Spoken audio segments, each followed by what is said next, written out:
РЕК Битола работи со 2/3 од капацитетот откако денеска на електрична мрежа покрај првиот блок е вклучен и третиот. Вториот блок е надвор од системот, но од комбинатот велат дека нема дефект, туку се чека јаглен за што е распишан јавен тендер. Од денеска РЕК Битола произведува електрична енергија со 2 блока. За третиот се чека набавка на јаглен.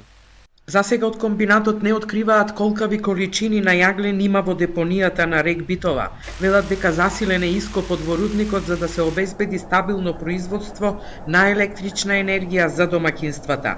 Откако претходниот тендер пропадна затоа што никој не понуди количини кои ги бараше РЕК Битола, на 23 октомври е објавен нов повик за набавка на 900.000 тони јаглен, кој трае до 2 ноември, кога ќе бидат отворени понудите.